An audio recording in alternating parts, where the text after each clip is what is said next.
नमस्कार दोस्तों, स्वागत है आपका स्टडी फॉर सिविल सर्विसेज में। वीडियो को पूरा देखिए। कोई भी आपका फीडबैक है, कोई सजेशन है, तुरंत वीडियो में कमेंट करके जरूर बताइए। अच्छा लगे तो वीडियो लाइक जरूर कर लीजिए और ऐसे वीडियो लगातार फ्री में पाने के लिए चैनल को तुरंत सब्सक्राइब कर लीजिए और बेल आइकन को जरूर टैप कर लीजिए ताकि आगे भी सारे वीडियो आपको मिलते रहे। यूट्यूब में फॉलो करते हैं तो प्लीज ये वाला फ्री टेलीग्राम चैनल जरूर ज्वाइन कर लीजिएगा। सारे नोटिफिकेशन, सारे अपडेट यहीं पे आते हैं, ध्यान रखिएगा। स्टडी फॉर सिविल सर्विसेज का कोई भी पेड ग्रुप अगर आपको ज्वाइन करना है तो सिर्फ 856480530969606089786445 यही नंबर है हमारे, सिर्फ जहां पे कॉल या व्हाट्सएप कर सकते हैं। इंस्टाग्राम पे हमारा पेज जरूर फॉलो कर लीजिएगा, स्टडी फॉर सिविल .सर्विसेज है। ट्विटर पे हमको जरूर फॉलो कर लीजिएगा, @स्टडी फॉर सिविल्स है। नमस्कार दोस्तों, तो मैं श्योर हूँ इस बात को लेकर कि पिछले कुछ दिनों से जो कजाकिस्तान लगातार न्यूज़ में बना हुआ है, इसके बारे में आपको कुछ ना कुछ जानकारी तो होगी।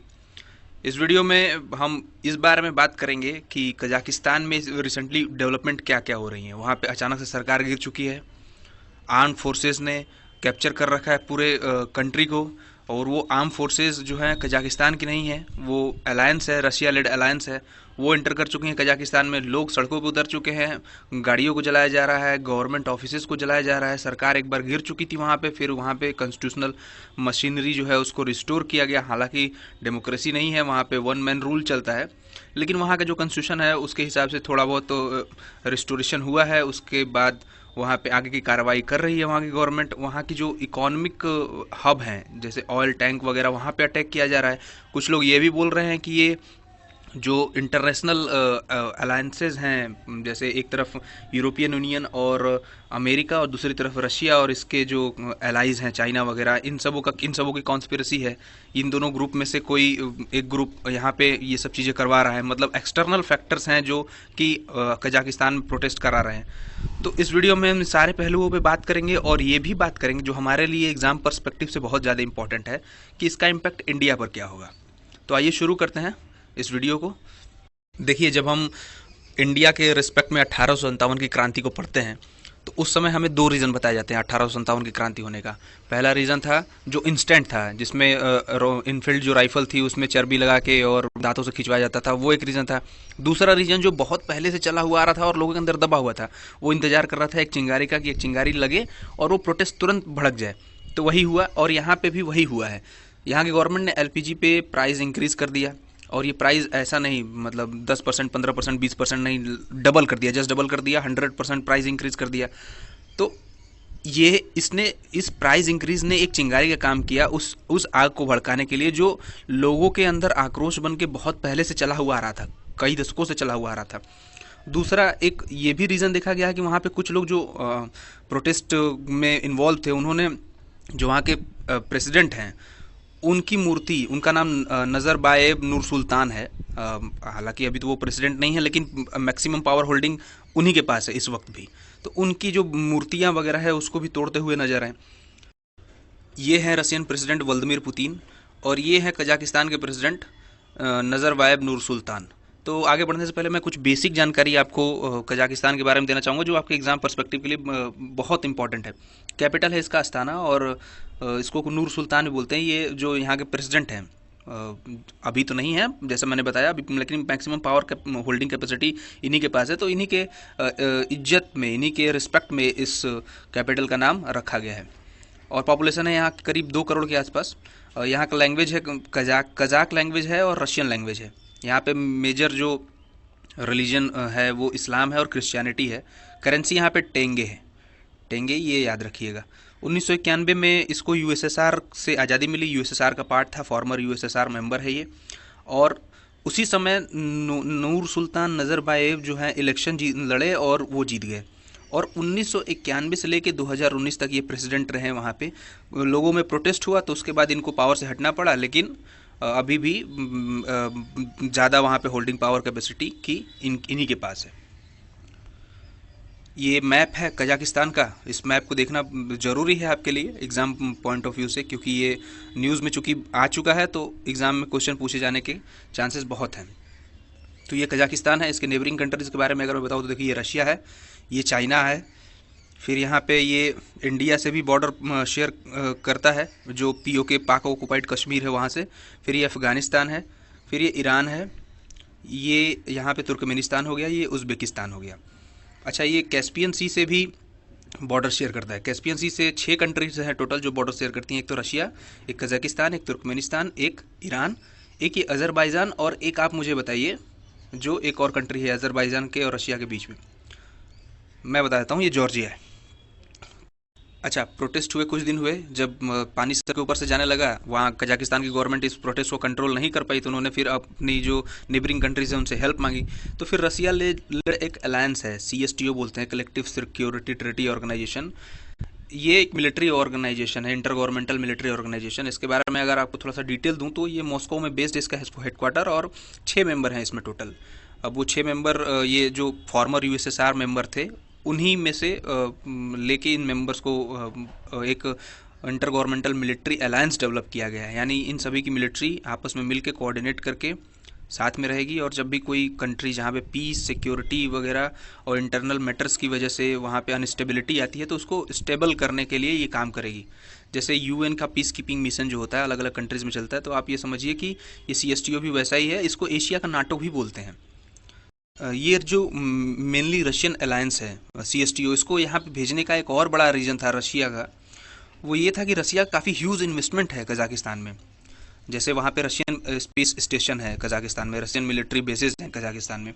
तो इन चीज़ों को वो प्रोटेक्ट करने के लिए, ताकि अभी आपको पता होगा कि रशिया कुछ दिनों पहले बहुत लेके इस बात को लेके न्यूज़ में था कि वो यूक्रेन पर अटैक करने वाला है। तो आपको पता होगा जैसे 2014 में उसने यूक्रेन पर जब अटैक किया था तो रीजन में काफ़ी अनस्टेबिलिटी फैल गई थी, इस रीजन में, सेंट्रल एशिया रीजन में।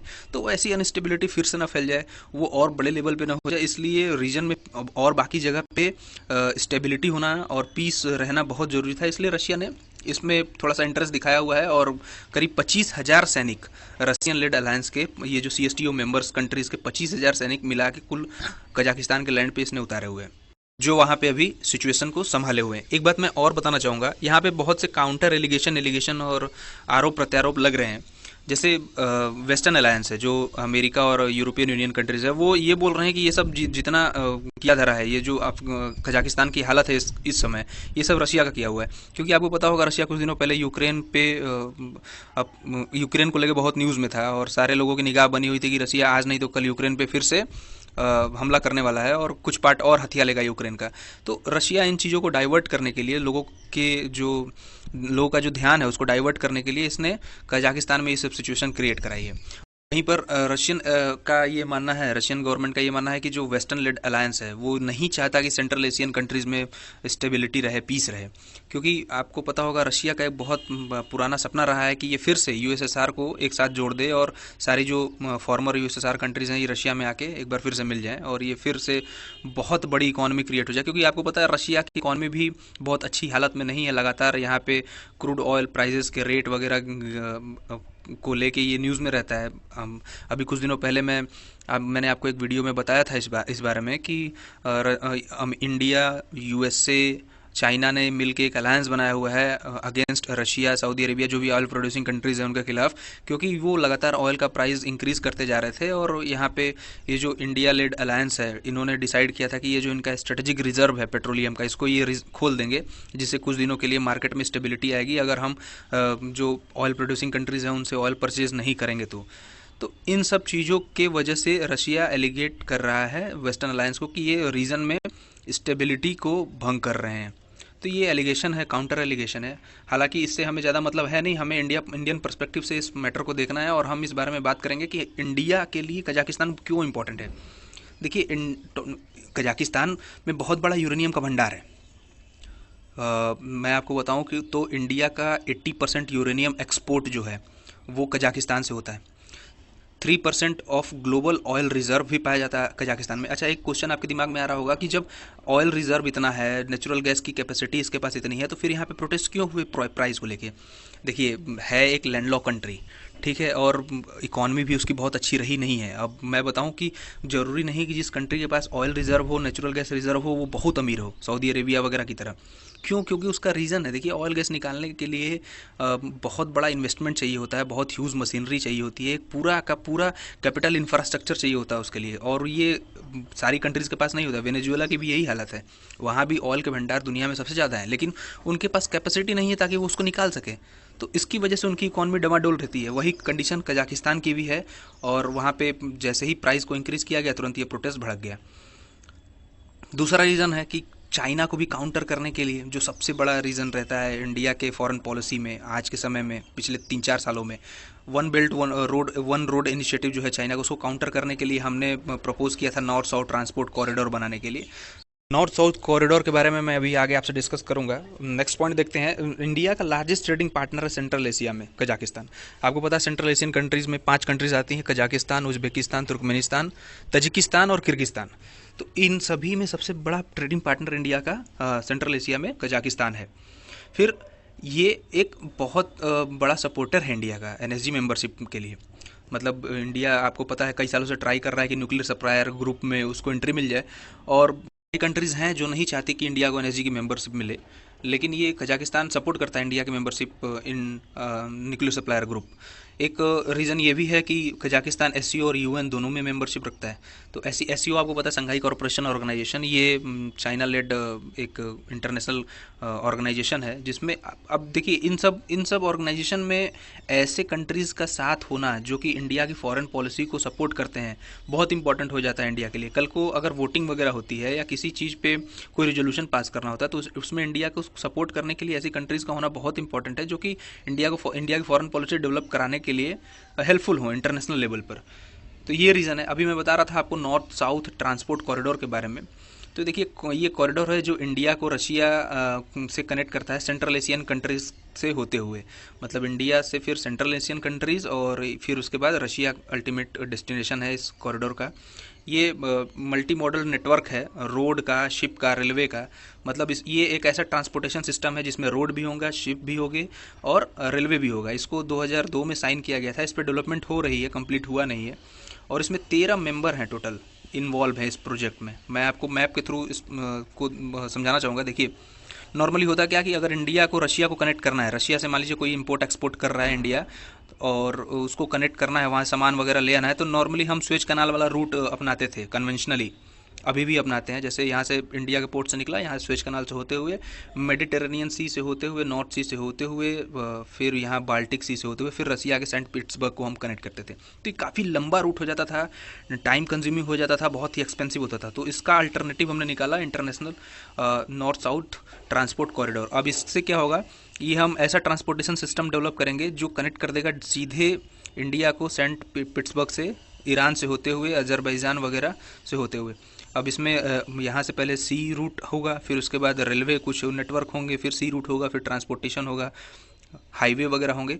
तो ये बहुत ही शॉर्ट टाइम कंज्यूमिंग होगा और इकोनॉमिकली बहुत ही इफ़िशियंट होगा। तो ये था पूरा जो न्यूज़ है कजाकिस्तान में रिसेंट डेवलपमेंट को लेके, उसमें इंडिया के ऊपर क्या उसका इम्पैक्ट पड़ेगा और जो अलग अलग कंट्रीज़ हैं, वर्ल्ड पावर्स हैं, उनका क्या रिएक्शन है और किस तरीके से इन्वॉल्वमेंट है उसके बारे में। अभी अगर इससे रिलेटेड कोई और डेवलपमेंट होती है, कजाकिस्तान न्यूज़ से रिलेटेड या वहाँ जो प्रोटेस्ट हो रहा है उससे रिलेटेड कोई और डेवलपमेंट होती है, तो मैं उसके बारे में भी वीडियो बनाऊँगा। आप देख रहे थे स्टडी फॉर सिविल सर्विसेज। मेरा नाम है Nitesh Singh. I am signing off. Thank you for watching.